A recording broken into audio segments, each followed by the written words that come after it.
Private Lender Podcast, Episode 13. The Private Lender Podcast quote of the day comes to us from Friedrich Nietzsche, who said, "The surest way to corrupt a youth is to instruct him to hold in higher esteem those who think alike than those who think differently." This is the Private Lender Podcast, the show that shares practical advice and know-how for new and seasoned lenders. From private mortgages on single-family houses to joint ventures on commercial projects and beyond. Discover details about investment vehicles that you won't find at your local bank or online broker. Listen and learn from private lenders and real estate investors, as well as from professionals and entrepreneurs, as they share the details, strategies, and the insight that allows for successful and prosperous lending. Now, get ready to increase your ROI. Here's your host, Keith Baker. Hello, Lender Nation, and welcome to the Private Lender Podcast. I'm your host, Keith Baker, and I want to say thank you for spending your time with me today. I've got a great episode today with Michael Plaks from REI Tax Firm. I like to joke. You'll notice that Michael has a very slight accent. He's been in the U.S. for a few decades now, but he escaped the tyranny of Soviet Russia, immigrated to the United States, and now he helps real estate investors escape the tyranny of IRS. Of the IRS and of from Uncle Sam. So I think you're going to learn a lot, especially when it comes to how the profits from private lending are taxed. It depends on how you claim those funds, what type of income. But before we get into the interview with Michael, I'd like to take a moment and thank our sponsors. The Private Lender Podcast is proudly sponsored by the Realty Investment Club of Houston, also known as the Rich Club, which is the premier real estate investment association for Southeast Texas. The Rich Club provides its members with the education, resources, leads, and networking they need in order to earn more wealth through their real estate investments. The Rich Club has helped thousands of Houston area real estate investors reach their full potential, and they're ready to help you too. And the Private Lender Podcast is also proudly sponsored by the 713 Houston Area Real Estate Networking Meetup, hosted by Landon Rothstein and Ray Sasser. For more information, go to theprivatelenderpodcast.com/sponsors and click on the link for 713 Houston Area Real Estate Networking Meetup. Now, back to the show. All right. I want to thank those sponsors, and let's go ahead and get right into the interview with Michael Plaks talking about the new tax law, the new changes, and how it's going to affect private lenders. Here we go. Every business deal, any money transaction has a silent partner, Uncle Sam. And the IRS doesn't keep quiet if you don't follow their tax rules, not to mention that you want to share as little of your profits as possible. That's why today we're interviewing the ultimate IRS expert, Michael Plaks, known as the Black Belt in Real Estate Taxation. Michael is a federally licensed tax professional working exclusively with real estate investors since 1996. That's over 2 decades in business with hundreds and hundreds of investor clients and thousands of tax returns. But most importantly, it's the hundreds of thousands of dollars that Michael has saved his clients in taxes. So we bring him on today to talk about this new tax plan from the GOP and how it's going to change the game. So, Michael, welcome to the Private Lender Podcast, and thank you for agreeing to be interviewed. Welcome. Thank you, Keith. I'm honored to be invited to your podcast, and let's talk about that. Now, you mentioned my nickname as Black Belt in Real Estate Taxation. That's an audio-only podcast. You can't see me. Normally, when I present, I wear martial arts uniform and red gloves, sparring gloves, so I can punch the cardboard Uncle Sam that always comes to meet all presentations. So, yeah, since it's audio only, you have to believe me. Yes, I am in martial arts uniform right now in black belt and red gloves. And ready to fight Absolutely. Uncle Sam to save us taxes. I do like that. And it's in your logo as well. You're punching Uncle Sam in the face. I like that. So let's start with, I realize that every question I have is going to say, the answer, well, that depends. Is it individual? Is it an entity? So on and so forth. So I'll try to keep the questions not so granular, but from a private lender's perspective, how is private lending interest taxed differently from any other business? The answer to that depends. Yep. Well, the story about private lending and taxation is private lending falls somewhere in between 2 very clear ways of taxation. Now, if you're just making interest, like remember back old good times when you can have money in the bank and receive some interest. Well, That is interest. Interest is taxed in a certain way. It goes on your personal return on Schedule B, and that's very simple.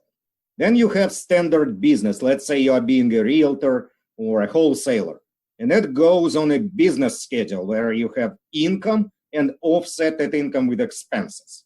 And when you look at private lending business, it's neither there nor here. Like you look at that and saying is, well, where does it go? On one hand, there is interest. On the other hand, there are business expenses. And to reconcile those two, there traditionally have been two ways how you interpret private lending business for the IRS for tax purposes. Okay, so one, Okay. Yeah, go ahead. Oh, so yeah, okay. Let's unpack those. Well, so one way is you do treat it as interest. But the problem you have there is, okay, if you treat it as normal interest, it goes where interest and dividends go, which is Schedule B. It's taxed at your normal ordinary tax rate or tax bracket, whatever you call it, depending on your income. But the problem you have there is, what do you do with expenses? If you run that business and have any kind of expenses, whatever that is, if you do marketing, if you do networking, you entertain people for business, buy computer, then, buy some systems, buy supplies, and whatever you do in business, where does it go? Because that schedule is not designed to accommodate business expenses. And what happened in this case is private lenders will try to put those expenses in the only place where you could under this model, and that would be with your personal expenses, which is called Schedule A, itemized deductions. And there is a certain place there where you could stick those expenses. It was not an ideal place. There are some restrictions, limitations, and so forth, but that's the place where you could go. So that's model number one, treat private lending as earning interest. The other part, the other model, alternative presentation would be you treat that as a business, which means the interest you receive is no longer interest, but you claim it as if it's a business income. Similar to commissions if you are a realtor, or profits from a flip if you are a flippers, or like my fees as an accountant. Like interest will be treated the same way. The advantage is you have a very clear way to deduct all business expenses. But of course, the disadvantage is that now you treat interest as not interest, but business income, so it comes at a price. What's that price typically? Oh, if you ask me questions, you get the same answer, right? It depends. Depends. Well, and this, so in your first example, it's treated in your ordinary income tax bracket. correct.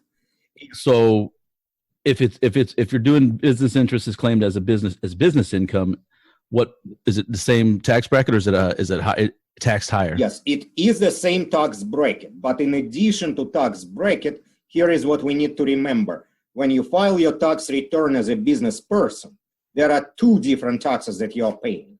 Income tax is one, and income tax happens to be the same whether it's interest or business income. There is income tax component. The second component is called self-employment tax. And at self-employment tax, if you work on a W-2, it's called FICA, but whatever you call it, FICA or self-employment tax, what it actually represents is Social Security and Medicare tax. And combined, you can roughly say that it's 15%. So what happens if you have business income as opposed to interest? You have the same rate for income tax. Plus, on top of that, you get that self-employment tax, which is extra 15% of your income. So between these two approaches, you always had to choose between the two evils and decide which is less damaging to your bottom line. Because if you treat it as interest, you avoid self-employment tax, but you may not be able to offset it with deductions.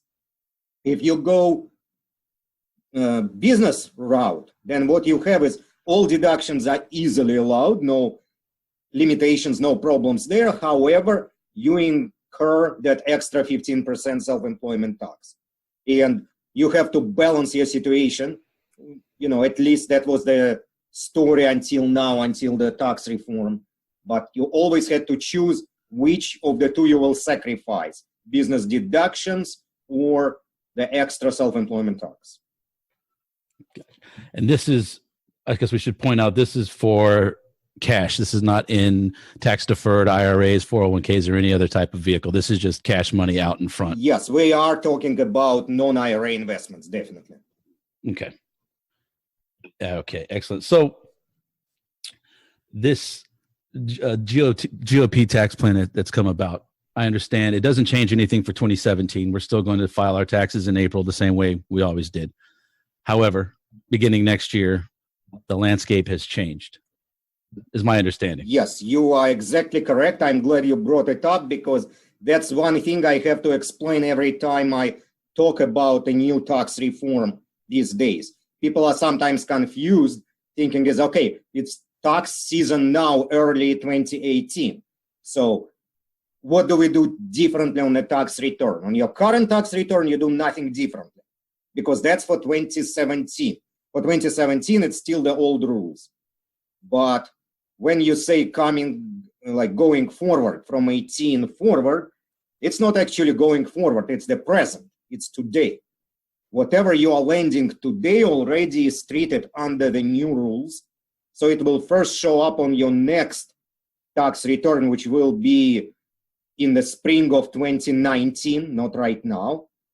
But you need to adjust your business today in order to be compliant with the new rules and take all advantages of what is going on and not accidentally fall into a trap that the new tax reform set for you. Are there any specific advantages to private lenders in the new reform? I wouldn't say advantages to private lenders. What actually happens is, the way I would phrase it, the rules of the game have changed.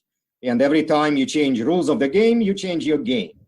And this is where, okay, we just talked a few minutes ago about two ways how you report private lending business. Let's look at both of them because both of them changed. So first one was, if you are trying to report your private lending as an interest type of income. Remember, the problem we discussed was, now what do you do with expenses? And in the past, your expenses would go on a Schedule A, your itemized deductions. Okay, here is the unwelcome news. That part of Schedule E of itemized deductions, where you used to put those things, disappeared. It's not restricted. You no longer have that part on the tax return. That whole part is repealed. So let me make it very clear because a lot of people don't realize that did happen. On Schedule A, at the bottom of the tax form, at the bottom of Schedule A, there was a section which still exists today. It still exists for 17, but it won't exist next year for 2018. And that bottom portion was called miscellaneous itemized deductions. They were subject to a certain floor, like you would have to subtract 2% of your income from that. But anyway, there was a special section called miscellaneous itemized deductions. It's gone. It no longer exists. You cannot deduct that anymore. And that was the place, the only place where private lenders who took the interest route could deduct their expenses. And it actually gets worse too, because among those expenses, one notable thing we did not mention was the interest if you do private lending on borrowed money. So if you borrow money, like let's say you get some 6% private money and then you turn around and lend it on a rehab project at 10% and 2 points, whatever, and then you pocket the difference. Now, what especially beginning private lenders do not understand, and I want to make it very clear. Now, in your mind, what is your income? You're receiving interest at 10%, right? So let's say, for simplicity of an example, you are having $100,000 private loan and it's lent out at 10%, so you made 10 grand in interest. But that's borrowed money, so you are paying 6% to somebody from whom you borrowed that money, so you are paying 6,000 yourself. So getting 10, paying 6, the spread between them is 4. And every reasonable person thinks, well, I should be taxed on 4, right? Like, just sounds reasonable to me. Of course. Well, here is your problem right now, Keith. Use the word reasonable, and we are talking about IRS taxation. They don't go in the same sentence, you know. No. Never designed to work like that. But common sense says, yes, we should be taxed on 4. And what a lot of new investors are trying to do, and I have even seen inexperienced tax professionals trying to do that. They would put on Schedule B 10,000 of interest that you receive. That's all fine. That's correct. But then on the next line, they are trying to put -6, which would offset 10, which is completely fair from a lender's perspective, but completely against any IRS rules. If anybody looks at that, if the IRS ever notices that, that deduction will be thrown out. You don't do it that way. You cannot take on Schedule B 10,000 and then subtract 6 that you are paying. So what you have to do is put that 6 somewhere else. And that somewhere else, up through now, was on Schedule A, again, that same schedule where we put all expenses in private lending. But there was a different section there. The different section was investment interest. So it was right below mortgage interest on your personal house. So what you do is that's itemized, personal itemized deduction schedules, and it says personal. So question is like, why business deduction like interest on your private lending goes there? Well, because there is no other place to put it. If you treat your income as interest, the only place you can deduct interest you are paying would be between those itemized deductions. So you start deducting property taxes on your house, mortgage interest on your house, and right below that there was a line called investment interest. Now, unlike other deductions, remember I talked a couple minutes ago how the new law eliminated miscellaneous itemized deductions. Okay, they did not eliminate interest. Interest you can do, still can do. That line is there. Problem is, the whole concept of itemized deductions was changed, so you are still in a situation where you may not be able to deduct at 6,000. So before I explain why so, I want to make that scary concept very clear. This is what can happen if you don't change the way you go about private lending. Under the new law, you will still be taxed on the 10,000 you receive, but you may have lost the way to offset it with the 6,000 interest that you are paying. So I want to make sure that that danger is very clear. In the past, again, you would claim 10,000 interest as income, 6,000 interest as expense on Schedule A, and that opportunity may no longer be available. So I'm not saying is it fair, like I'm asking you, Keith, does it make sense? Do you, well, also bad question. Do you understand the danger of what I am describing? I think I do. Yeah, that's the cost of, well, I'm not an accountant, but it seems like the cost of doing business is now not deductible. Oh, well, in that sense, in that case. I'm not saying not deductible. I'm saying it's not deductible the old way. If you continue doing it the old way, you may not be able to deduct it. And here is why. If general business expenses, like we talked about, advertising, marketing, networking, education, computer technology and whatnot, if all of that stuff is no longer available, that part of Schedule A disappeared completely, then interest did not disappear technically speaking, but may have disappeared practically speaking. This is why there's itemized deductions. You always have a choice, and the choice remains under the new tax law. The choice is, do you use standard deduction, which is kind of no question asked freebie, that everybody gets standard deduction, or you used itemized deductions if they are higher. So, and that still is the rule. You use itemized deductions if they are higher than standard. If they are lower, then you take standard. You take whichever is bigger. But what happened with the new tax reform, the standard deduction doubled. So if a married couple today, or like more accurately to say up until 2018, married couple had 12,000 standard deduction. So starting now, they have 24. And let's say you had your all itemized deductions, including that interest on the money you borrowed. And before that, you added up your mortgage interest on your house, your property taxes, your charitable donations, and then the interest on private, on the money that you borrowed in order to lend it out. So you added all of that, and it was, let's say, 20,000 combined. You would use itemized deductions, and the 20,000 was bigger than the standard deduction of 12. So you're coming ahead and essentially benefiting from interest you are paying. Right now, if the numbers are the same and your combined itemized deduction, including that interest, is still 20, but the new standard deduction is 24, then you obviously are taking the new one, the new standard deduction, it's bigger. Now, what happens with your interest? Well, your interest has effectively disappeared. You supplanted it with a bigger standard deduction, but the interest itself effectively is not deductible. You are taxed on 10 and cannot offset it with the 6 that you are paying, like following our example. That's a very, very dangerous thing for people, and I expect to have literally dozens of people next tax season when they come to our office for tax preparation.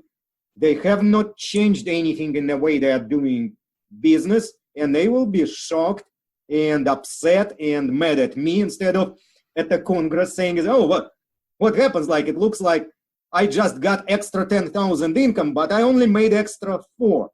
And all I have to say is, yeah, I hear you, buddy. You're right. You only made extra 4. But because you did not bother to learn, to read my blog, to listen to my podcast with Keith, because you didn't hear all of that, you lost the ability to offset it with 6, and nothing I can do retroactively. I can only tell you going forward what you need to do differently to avoid this problem. So in addition to counseling and preparing tax returns and counseling people on their taxation, you also have to be a grief counselor next year when the reality hits home and people are going to have tons of questions for you. It's more, Keith. It's not just grief counselor, it's marriage counselor too. That's a dangerous area. You think tax code stuff. Well, my hourly rate justifies that. So yeah, I'm okay with that. Nice. All righty. So it's, again, the answer is it depends. So, in one sense, okay, the standard deduction is going up. So for some people, if they're lending cash, standard deduction could help them out. But if they're really making a business off of this, then the consequences of the new reform could be more dire for somebody who's their bread and butter, say, coming off of interest. They're borrowing money at one rate and loaning it out, taking the difference as their income. Yes. I'm sorry, go ahead. No, that's what to me, it seems, I do most of my own private lending especially now until this is cleared, so I don't have to come to you for grief counseling. I do it out of a self-directed IRA, so my tax implications will come much further down the road, and not so much today. Yes. Okay. Let's brush aside self-directed IRAs for a moment and finish our old conversation. Absolutely, yeah. Our previous conversation.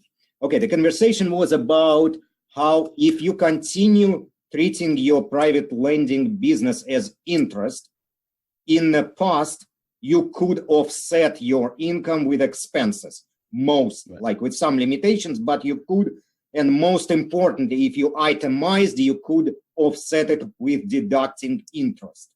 And since a lot of people who used itemized deductions are not going to use it under the new tax reform, then the danger again is you may not be able to offset your interest income with your interest expense, not to mention all other expenses. And the natural question at that point is then, okay, what do you do?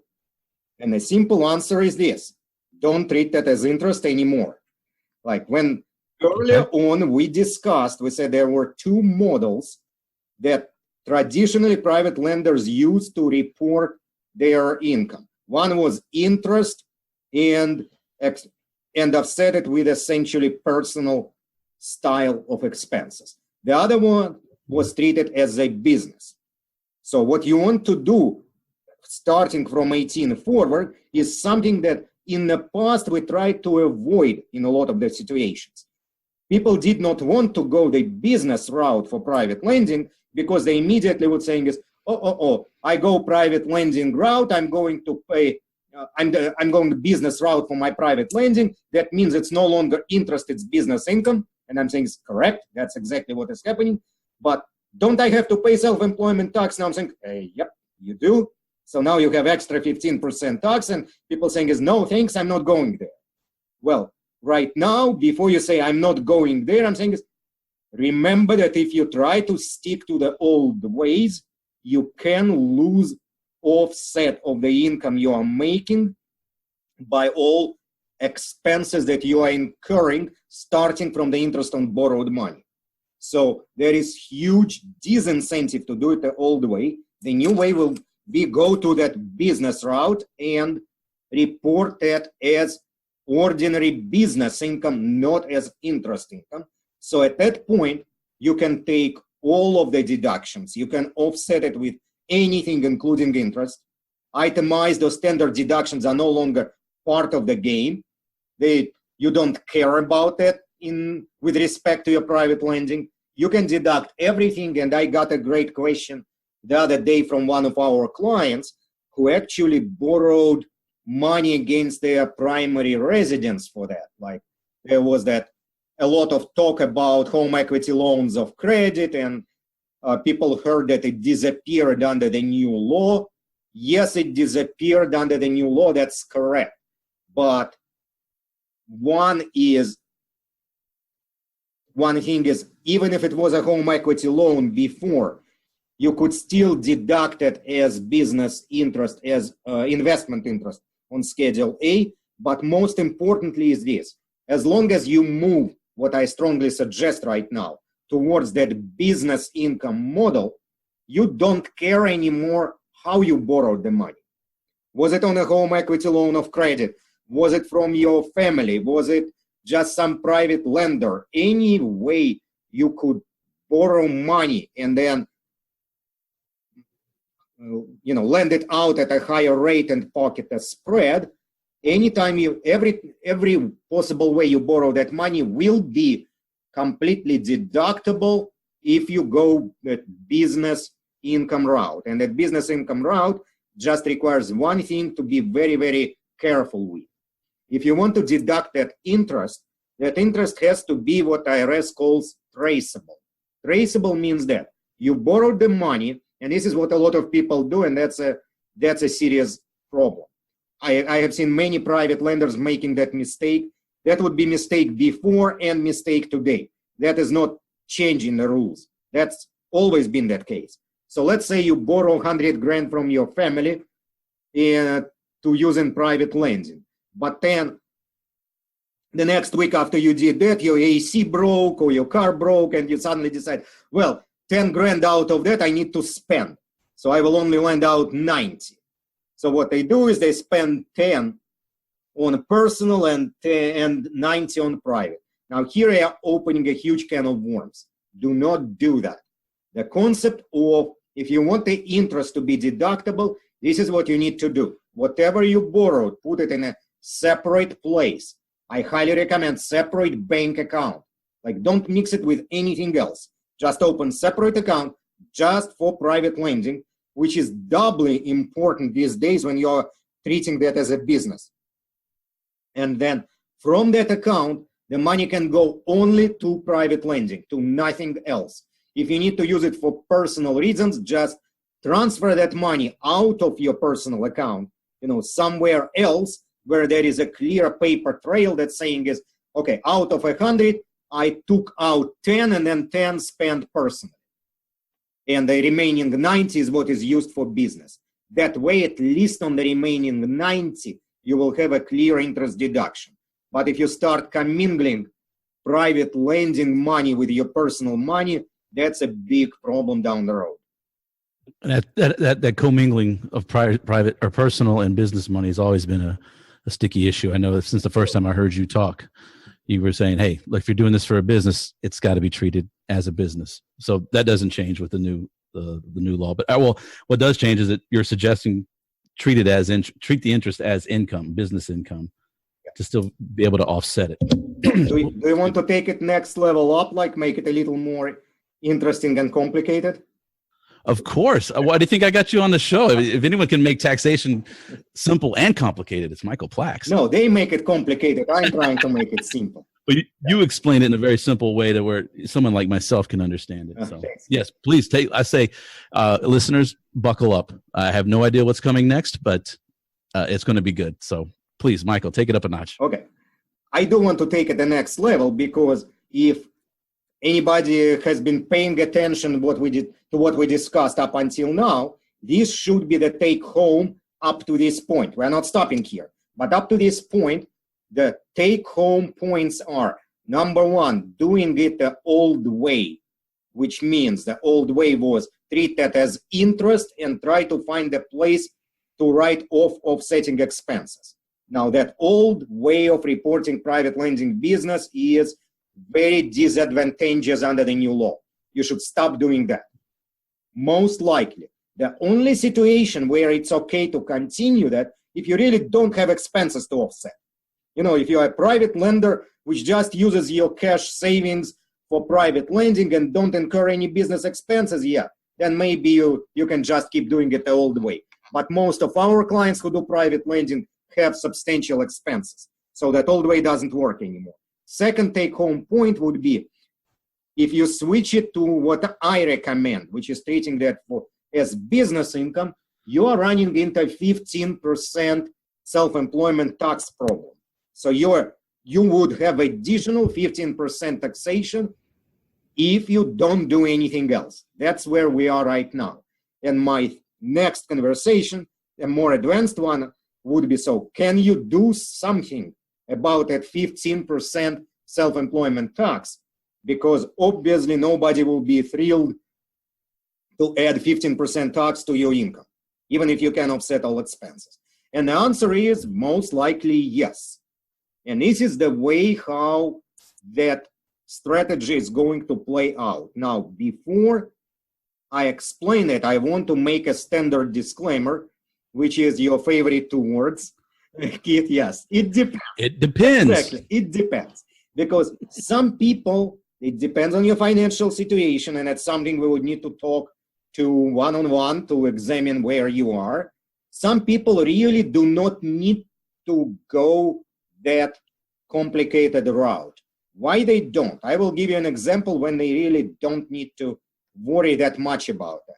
Remember how I said, what was the rate of that self-employment tax? 15%, right? Okay. So everybody walks around having in their mind that 15% number. That's what you hear on the blogs.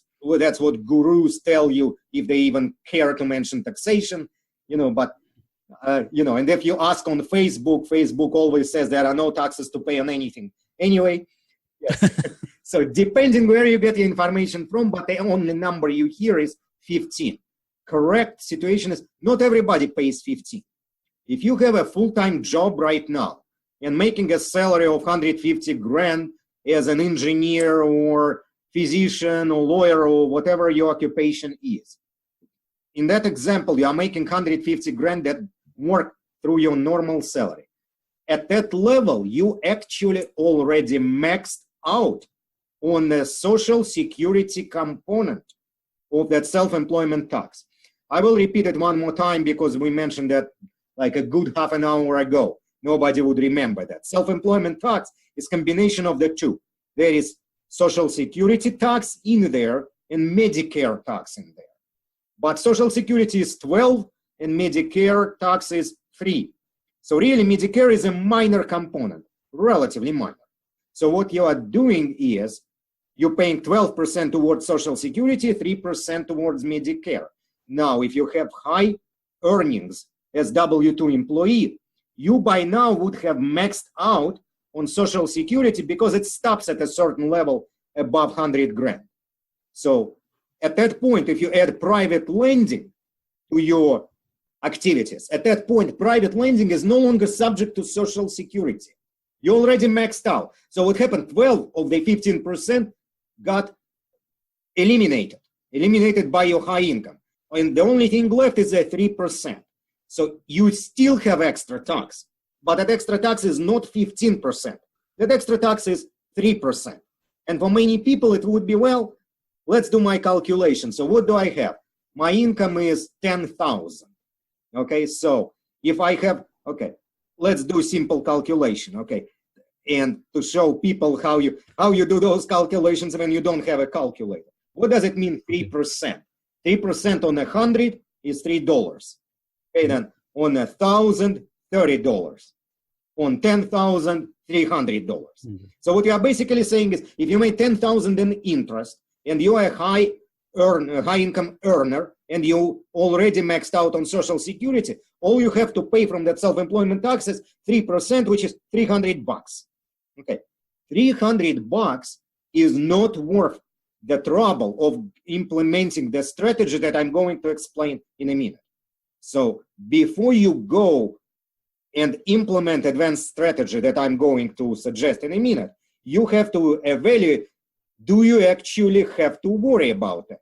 Because like I said, it's only $300 if you are making 10,000 in interest and you don't have Social Security tax to pay anymore. Now, assuming you do not have W-2 income or it's not high enough, and then you do have to face that Social Security tax, now we are talking about 15%. So it's no longer 300, now it would be 1,500. Now, $1,500 is something more significant to worry about. It may be worth it, but I'm saying is maybe, because implementing the new strategy is also not a matter of snapping your fingers together and saying is, okay, I'm just going to check a box on the tax return and the problem is solved. No, you have to do stuff, and that costs you money and costs you hassle. So you may still not benefit that much by replacing the 1,500 tax with the additional cost and hassle of implementing that advanced strategy. So it's always a business decision is, do you just let the tax happen to you because it's tolerable, or do you go towards advanced strategy? Now, I guess I teased you enough about that advanced strategy without explaining it. So let me actually explain what we're talking about. Well, that depends, Michael. So please explain. Good one. So now you turn it on me. Well played. Well played. Thank you. So that advanced strategy would be this. You would restructure your private lending business as an S corporation. And you will start paying yourself salary. So before I clarify why it works and what exactly it does, there are 3 steps involved, and that's what people often misunderstand. They only look at first step or first 2 steps and completely disregard that there are 3 steps. Unless you do all 3 steps, that strategy does not work. I want to make it very clear. Most people do first 2 of the 3 steps, and there are 3. Step number 1, you need to form an LLC. You will have to form an LLC, and ideally you would have needed that LLC going back to January 1st of 2018. So if you don't have the LLC yet, as of today, then you are starting it today, you will not have a full year of that benefit. But the sooner you start, the more of the benefit you can potentially capture. So again, step number 1, create LLC. Step number 2, file a form with the IRS that makes that LLC taxable as an S corporation. Again, step number 2, you formed an LLC, that's not enough. You need to notify the IRS that my LLC will be treated as an S corporation. It's a very simple form, but that form has to be filed with the IRS as soon as possible after you open the LLC. As soon as possible, meaning is what? Yeah, you actually have 75 days to do that, but my recommendation is to do it right away. And most places that form your LLC, if they're doing a good job, meaning if you go to an attorney or one of those online websites that form LLCs for you, they usually ask you if you want it to be an S corporation. Answer yes, and they will take care of that form for you. If you have not done it, you just formed an LLC, maybe you have an idle LLC that you've been sitting on for a long time. So, okay, now it's time to file that form of S corporation election. And then there is step 3. That's the crucial step that people are missing. Step 3 is you have to start paying yourself salary. Your S Corp needs to hire you as an employee. And salary is meaning paychecks now. This is where people misunderstand it and saying it's salary, great. I'm just going to take $1,000 a month out of my business account and spend it.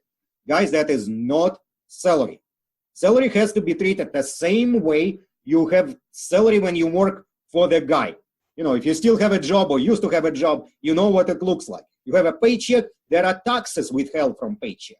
So what you actually have to do, and at that point, a lot of people throw their arms in the air and say, oh no, like that's too much work. Well, I wouldn't say too much, but there is some work involved because it has to be a formal payroll. You need to have a salary, regular paychecks, take withholdings from your own paychecks. Yes, you are paying to yourself. I understand that. But you have to treat it as if it's a formal payroll. Meaning is you have to take out your taxes from your own paychecks, turn around, surrender those taxes to the IRS periodically, which would be once a month or once a quarter, depending on the amount of your salary, probably once a quarter, but be careful, sometimes it's once a month. And then file quarterly reports with the IRS, not only with the IRS, like if you guys are in Texas where Keith and I are, you also have to do state unemployment. So you have to open an account with Texas Workforce Commission and contribute to self-employment. Yeah, it's very funny. That means you will be eligible for unemployment benefits if you fire yourself. Yes, you can. You can go all the way crazy on the system because yes, that's actually how it would work. You can fire yourself and apply for unemployment at the end of the road. But again, there are 3 steps. Step number 1, form an LLC. Number 2, make it an S corporation by filing a form with the IRS. And number 3 will be setting yourself salary. There are a lot of questions and complications surrounding that. So what I'm going to do is instead of spending time on the podcast right now and confusing our listeners, is I will suggest is I'm going to put some more details about that on the page that Keith and I are creating specifically for our listeners.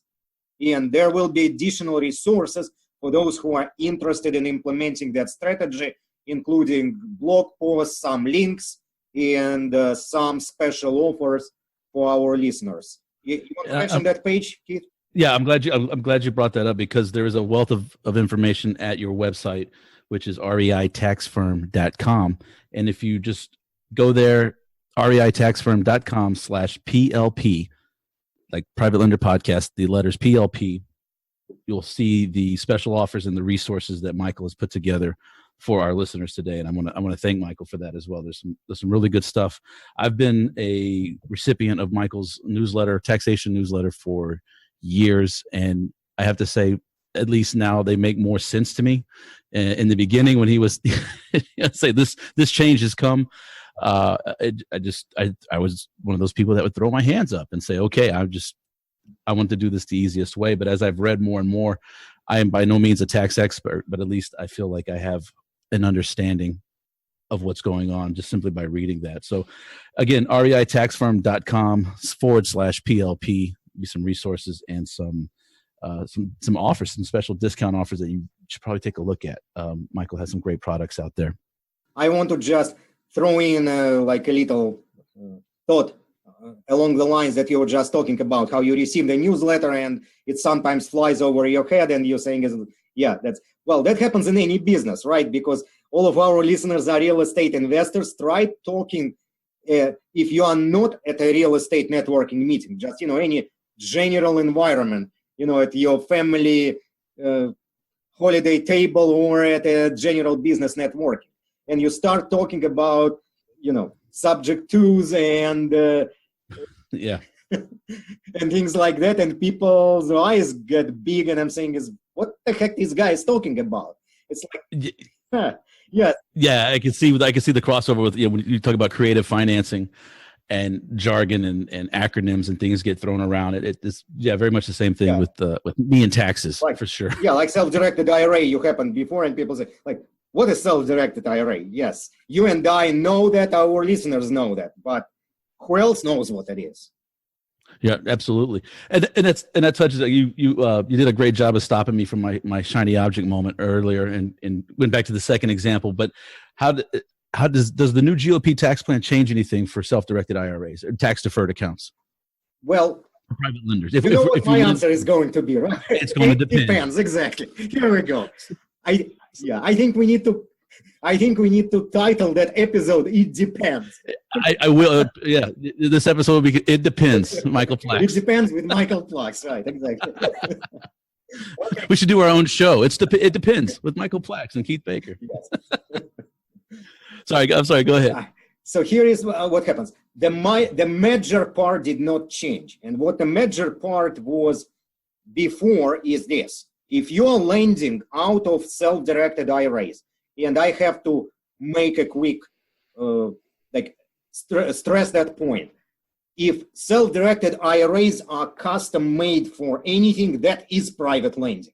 That is probably the best, most natural thing that you can do with your self-directed IRAs when we talk about real estate investments. Like, it's essentially like custom designed for private lending. Why? Because you take your funds, lend it out, grow your funds, and there is absolutely no tax implications, no tax reporting, no complicated rules that you can incur as long as you are not lending to yourself or your immediate family. Because with self-directed IRAs, you need to be careful to not accidentally do what is known as a prohibited transaction. Example of prohibited transaction will be taking your parents' IRA accounts and getting and borrowing from that account to do your own deals. Like, that is clearly a prohibited transaction. I'm not going to spend time explaining that. We have vendors like Quest IRA who does an incredible job educating investors, and amazingly for free, telling investors, how to use your self-directed IRAs. And there are a lot of other people who are doing great job educating people about self-directed IRAs and how to use that. Like, there is a RAI Action group by Brent Phillips. There is Right Path Real Estate by Jason Bible, Tom Perry. Tom Bay with Wealth Club and all of his businesses does great job explaining that. There are a lot of people and places here in Houston, and even more if you go online nationwide, that explain that. So if you are listening to our podcast and not familiar with self-directed IRAs, go get yourself educated ASAP on that. That's a great way to grow your retirement funds and great way to do private lending while not worrying about the IRS. That has not changed. So what was before, and it's still accurate today, you lend money out of self-directed IRA as long as you don't lend it to immediate circle of your people who would be considered prohibited transactions. Like, if you lend it to unrelated parties, unrelated investors, you increase your account, grow it tax-free. Now, saying tax-free is incomplete, because actually there are two types. Yeah, it depends, of course. Yeah, depends. It depends, right. So there are two types of accounts, regular and Roth. Pretty much everybody heard that, but people overcomplicate that concept. So what I want to do is very quickly explain it my way, which as far as I've heard around, I think it's the simplest way to explain the difference between regular IRA and Roth IRA. And it's very important difference. So let's say your retirement account has 100 grand in it. And through private lending, through all other kinds of investment, you grow it over the years to $1 million. So from 100 grand to $1 million. Regular IRA account works like that. You pay taxes. You don't pay tax. You do not pay taxes right now on the 100,000. But when you eventually take that money out in retirement, you will later on pay taxes on $1 million. Roth is exactly the opposite way. And the opposite way means is you do not get any tax benefit right now. You do pay taxes on the 100 grand. But when eventually you or your heirs, your children, will have to take that $1 million out of your Roth IRA, then that $1 million goes to you tax-free.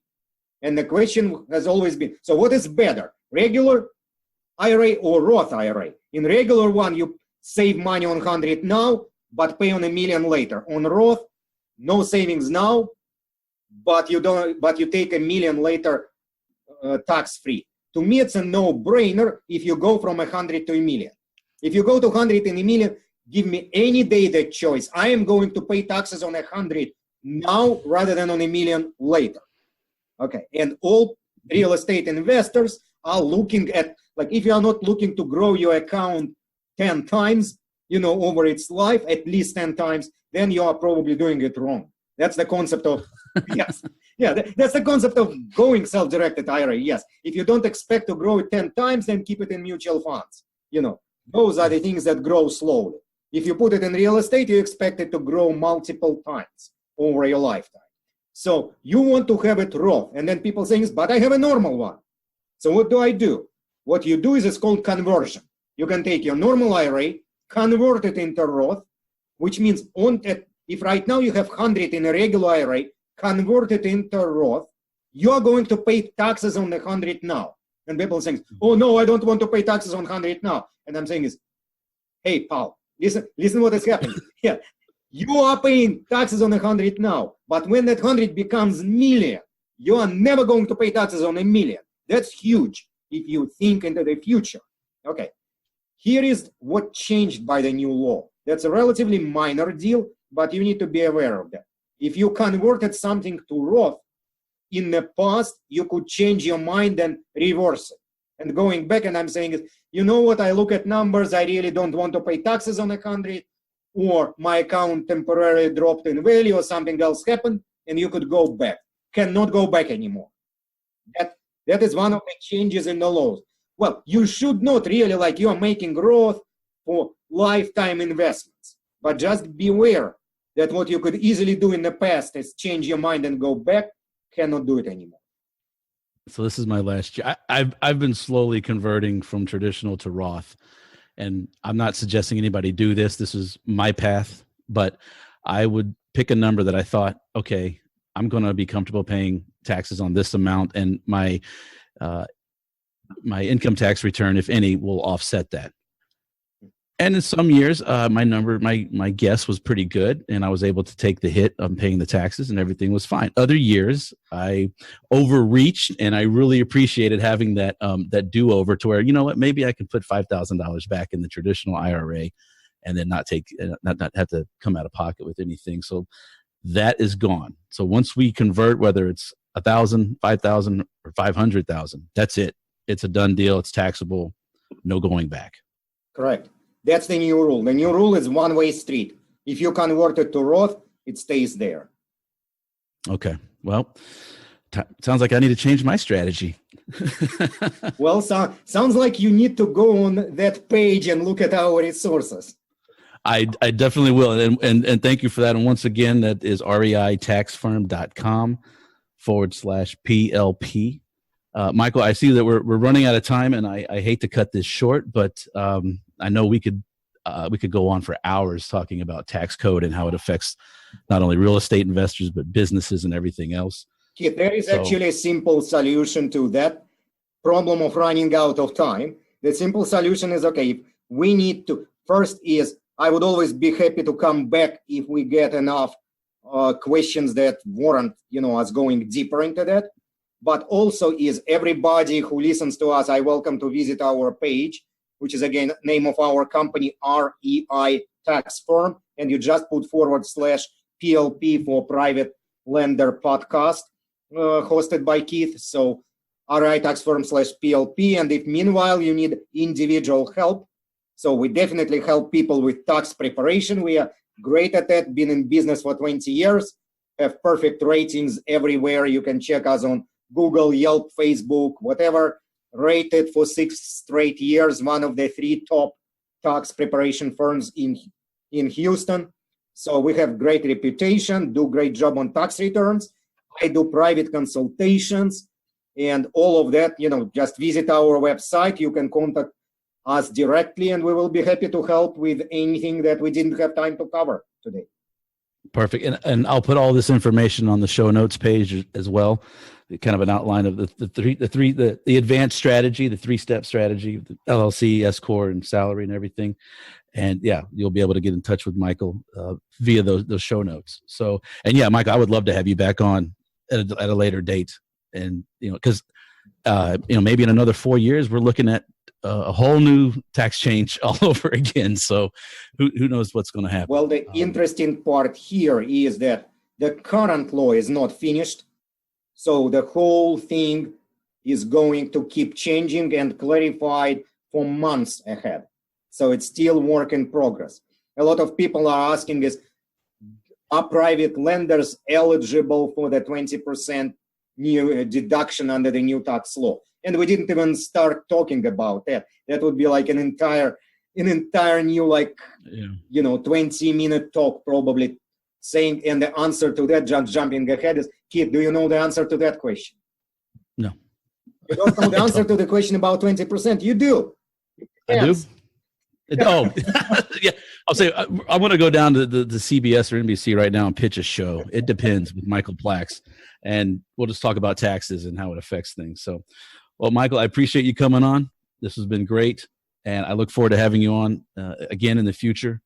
And I wish you, I'd say prosperous lending, but prosperous tax preparation and prosperous consulting. Thank you very much. Wonderful. And I appreciate you inviting me and starting this wonderful podcast. I'm looking forward to more episodes because I'm learning too. Thank you. Oh, great. All right. Thank you. All right, Lender Nation, I hope you got as much out of that interview with Michael Plaks as I did. And please go to reitaxfirm.com/PLP to find a special offer just for Private Lender Podcast listeners. And if you have a moment, please go to texas100.org. That's spelled out Texas100.org and learn how our voices must be heard at the state and federal level to protect the real estate investing community. Well, that's all the time we have for this week's show. I want to thank you for listening and to remind you that it doesn't take any money to be a lender. So please lend somebody your support, your time, or your ear. Thanks for listening, and I'll see you on the next episode. Thanks so much for listening to this episode of Private Lender Podcast with your host, Keith Baker. For more great content and to stay up to date, visit privatelenderpodcast.com. If you enjoyed today's episode, please rate and review, and we'll catch you next time.